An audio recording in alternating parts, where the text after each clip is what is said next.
Networking devices. Networking devices are electronic equipments which are required for interaction between devices across the computer network. In other way, we can say hardware devices.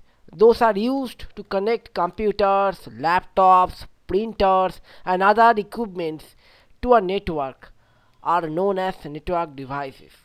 Therefore, networking devices are itself the medium for transferring computer data from one node to another node over the network. There are many networking devices and we will discuss about most important of those. Let us understand one by one.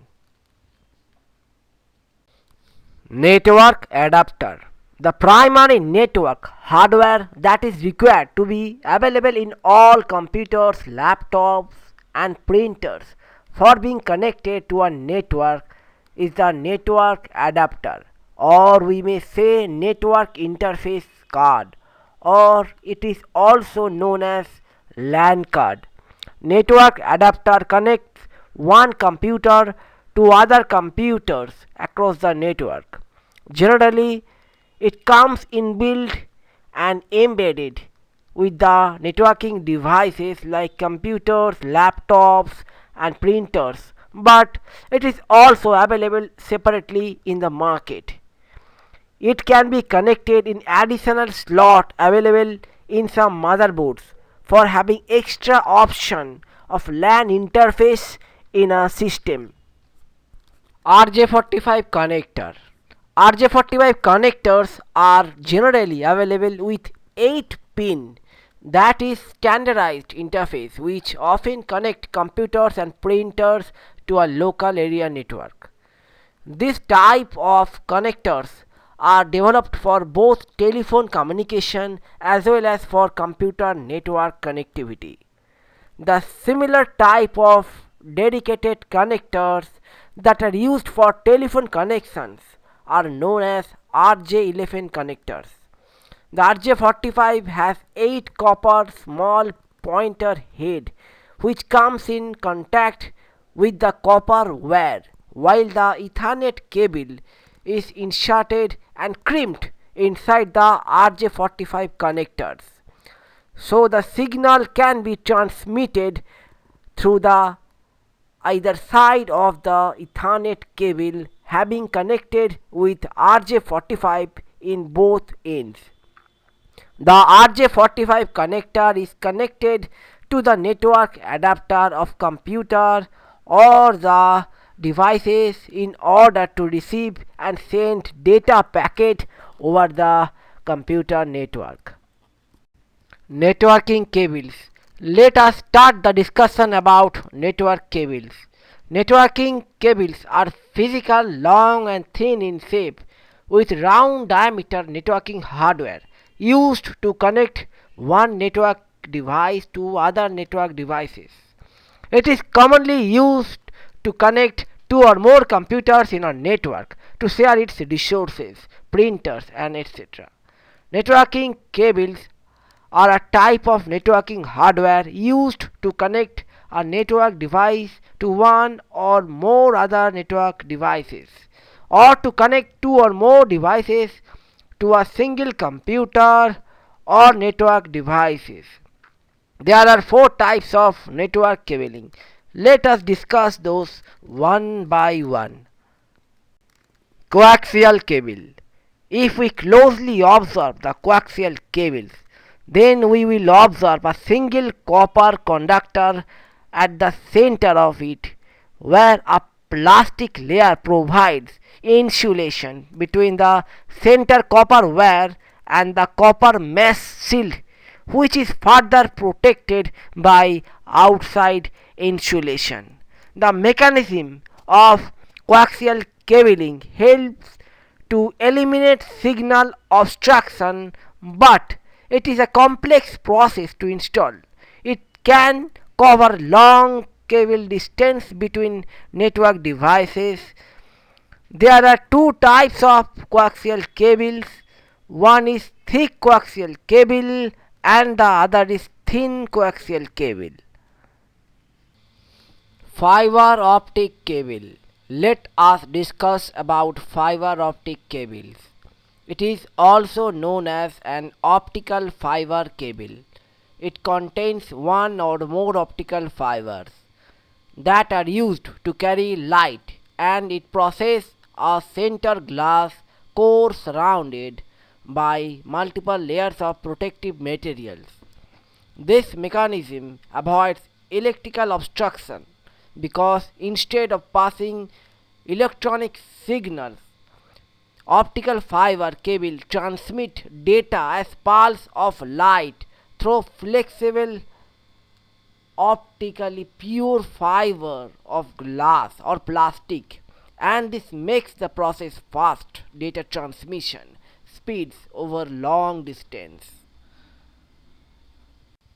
Shielded twisted pair STP cable. Let us discuss about the shielded twisted pair cable. It is a special kind of copper local area network wiring, and it is commonly used in small network setup. Two insulated copper wire are twisted around each other to reduce electromagnetic induction between pairs of wire. That is why it is known as twisted pair. Unshielded twisted pair cable. Now let us discuss about the unshielded twisted pair cable UTP.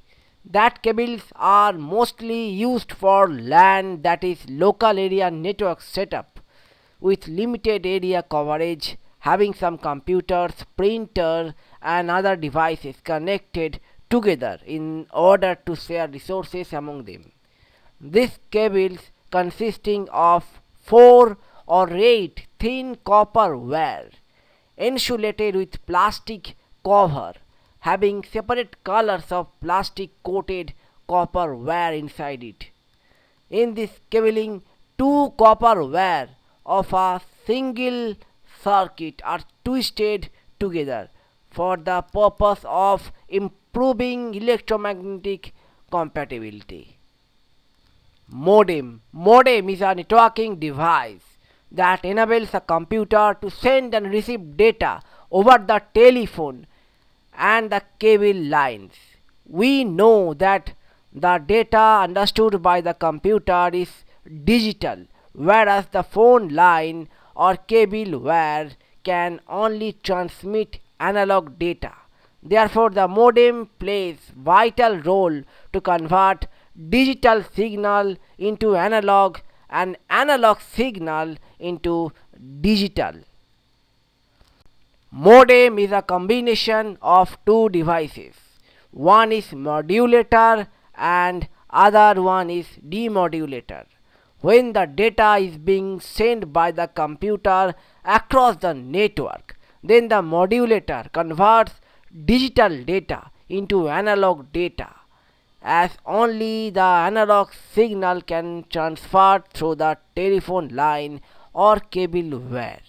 When the data is being received by the computer over the network, then the demodulator converts analog signals into digital data, because our computer understands only digital data. Types of modem. Let us discuss different types of modem one by one. In several ways, the modem can be categorized, such as types of connections to be transmission line, direction in which modem can transmit data, transmission mode, and there are many more ways to categorize the functionalities of modem. Let us discuss about some very common types of modem. Those are used in our regular life depending on direction of the data transmission. Simplex modem. The simplex modem can transfer data in only one direction, that is either from digital device to network setup using the modulator process, that is digital data into analog signal, or from the network setup to the digital device using the demodulator mechanism, that is analog signal to digital data. Therefore, the simplex modem cannot work with both modulator and demodulator. That is why it does not support two-way conversations. Half duplex modem. The half duplex modem can transfer data in both directions from digital device to network setup using the modulator process, that is digital data into analog signal, and from the network setup to the digital device using the demodulator mechanism, that is analog signal to digital data. Therefore, the half duplex modem can work with both modulator and demodulator. That is why it supports two-way conversation, but it performs only one process at a time. Other process will not start its operation unless the current process is fully completed. The example of a half duplex modem is walkie-talkie. We have observed that traffic police use walkie-talkie to control traffic regulation in road. In walkie-talkie, two traffic officers cannot participate together at same time. One officer has to wait until the other officer completes sending verbal message. Full duplex modem. The full duplex modem is different from the half duplex modem. It can transmit data in both directions simultaneously at same time, unlike the half duplex modem that we have discussed before. It transmits data from digital device to network setup using the modulator process, that is digital data into analog signal, and from the network setup to the digital device using the demodulator mechanism, that is analog signal to digital data. Therefore, the full duplex modem can work with both modulator and demodulator as same as in the half duplex modem. That is why it supports two-way conversation, but it performs both process simultaneously at same time, unlike the half duplex modem, where in half duplex modem other process has to wait unless the current operation is fully completed. The example of the full duplex modem is a telephone call where both parties can communicate at the same time across different parts of the world, whereas in half duplex, if we compare with a walkie-talkie conversation where two parties wait for their turns to come for speaking to each other.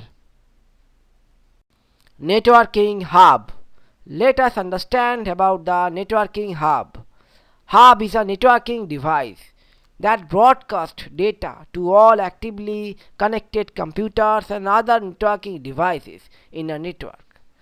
Hub cannot identify any specific device over the network for sending and receiving data packets, because it operates by forwarding packets across all live ports over a network, where only the intended receiver will accept the data packet and other nodes will reject the same.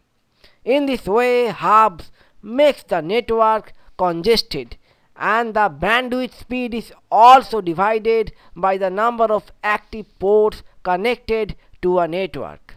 Therefore, to build a large network, hub is not suitable to use, because with the increase in computers over a network will result to sharing bandwidth of the device and making the network more congested. Network switch. Now let us understand about the networking switch. Switch is a networking device that connects computers and other devices on a network by using a technique commonly known as packet switching to forward and receive data packets to the destination device. Switch is a multi-port network bridge that can identify the exact destination device to forward data over the network by knowing the MAC address of all devices connected to a switch. Switch work at data link layer of OSI model to forward and receive data in a network. Switch has a MAC table which records all MAC addresses of networking devices that are connected to it for the corresponding port number, and that helps to identify the intended device for sending packets to it over the network. Unlike the hub, switch does not make the network congested by broadcasting data to every node in a network, and it uses full bandwidth speed to forward data to the destination device, as switch only send data to a single intended destination. Normal switches works in the data link layer of OSI model. Hence, it cannot communicate data packets between two or more different networks. But managed switch is a layer 3 device that is more like the router, and managed switch works in both data link as well as network layer. That is why it can communicate between two or more networks like the router. Router. Let us understand about the router. Router is a networking device that connects two or more networks, which routes network packets based on their IP addresses to other network devices. It forwards data packets to the intended IP addresses, and in this way it manages traffic between these networks, and it also allows multiple devices to use the same internet connection. Router works at network layer of OSI model, so it can connect two or more separate networks. Switch can send data packets to all connected computers in a single network, because switch works at the data link layer of OSI model, and it identifies MAC address of each computer connected in a network.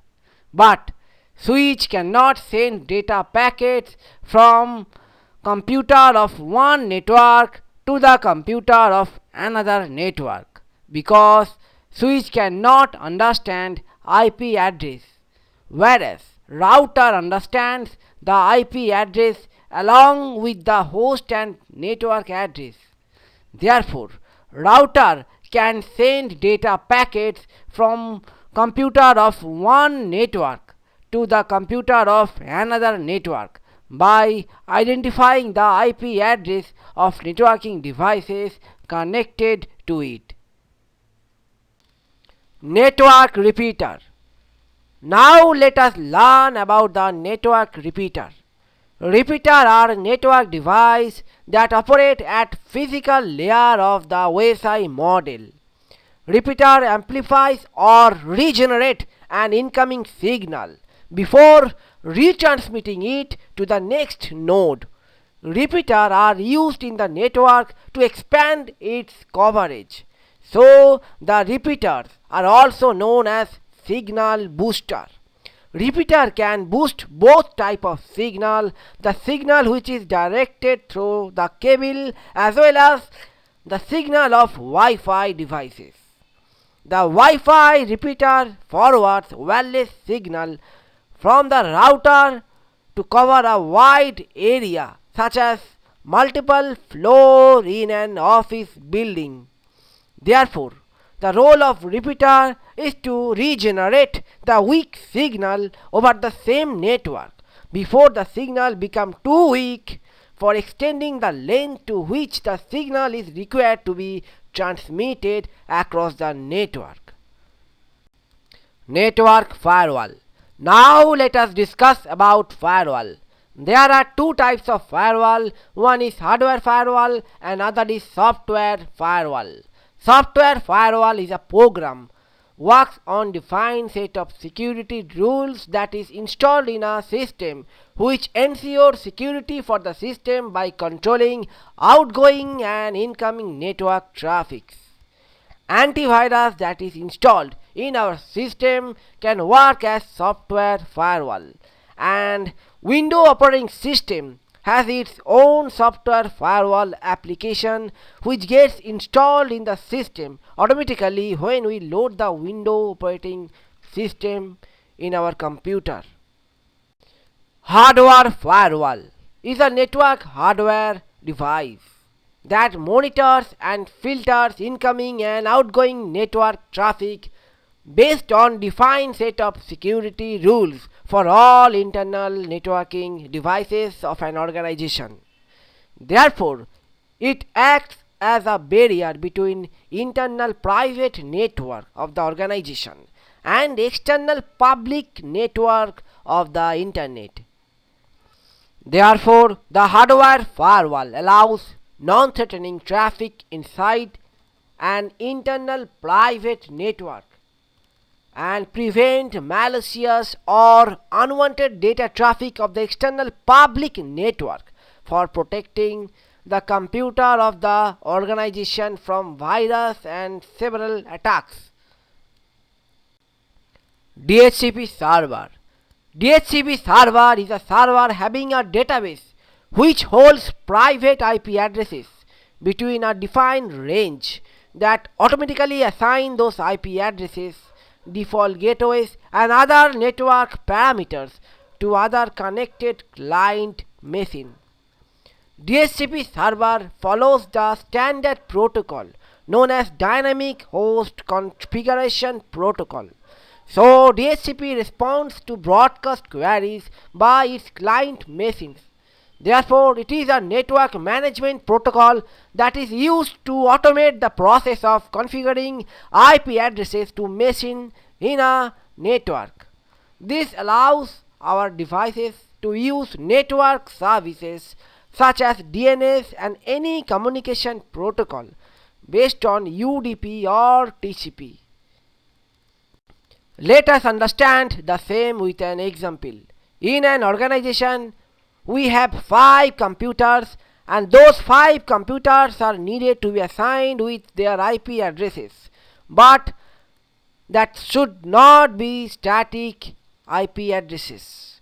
DHCP server will have number of IP addresses in its database pool, and from that IP pool it will lease IP addresses to each system as per the sequence of request from client machine for a stipulated period of time, and on expiry of the leased period another IP address or the same IP address may be provided by the DHCP server. DHCP server is not any particular device, rather different devices like router, firewall and many other devices play the role of DHCP host configuration protocol. Therefore, many devices can be used as DHCP server for an organization. DNS server. DNS server is a server having a database which holds public IP addresses and their associated host names or domain name. It translates those domain names to IP addresses as requested by the user system, and DNS server runs special software to communicate with each other using special protocol. Now let us discuss how the DNS server works, but before that we need to learn about DNS. DNS or domain name system is a decentralized naming system for computers containing some resources and which is connected to the internet or a private network.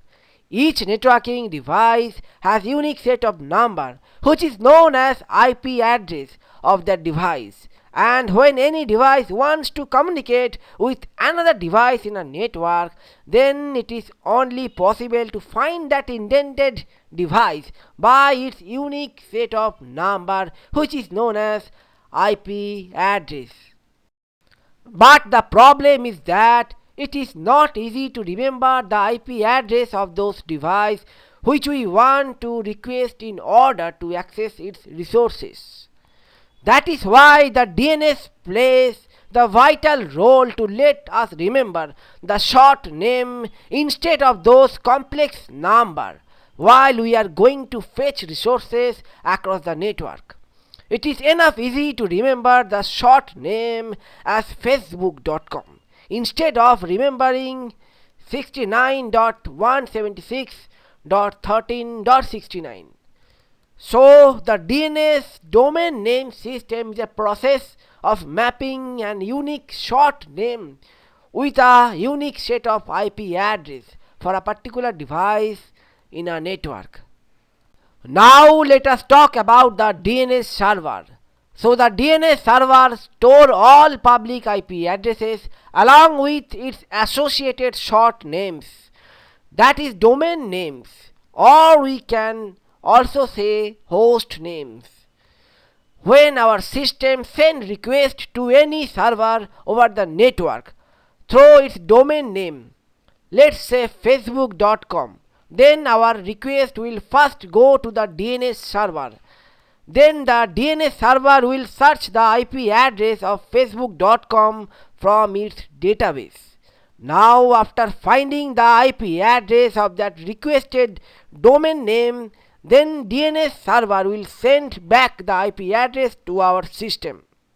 Now our system comes to know the exact IP address of its associated domain name like 69.176.13.69 for facebook.com. So now our system will find the intended server, that is the Facebook server, by the unique IP address as 69.176.13.69 over the internet directly. If any system requests the resource from any server over the network through its IP address instead of domain name, then the service of DNS server will not be used. Therefore, the system can directly access another system over the network by searching through the IP address directly. If the same request is processed by using the domain name instead of IP address, then the DNS server will play its role in between those two devices.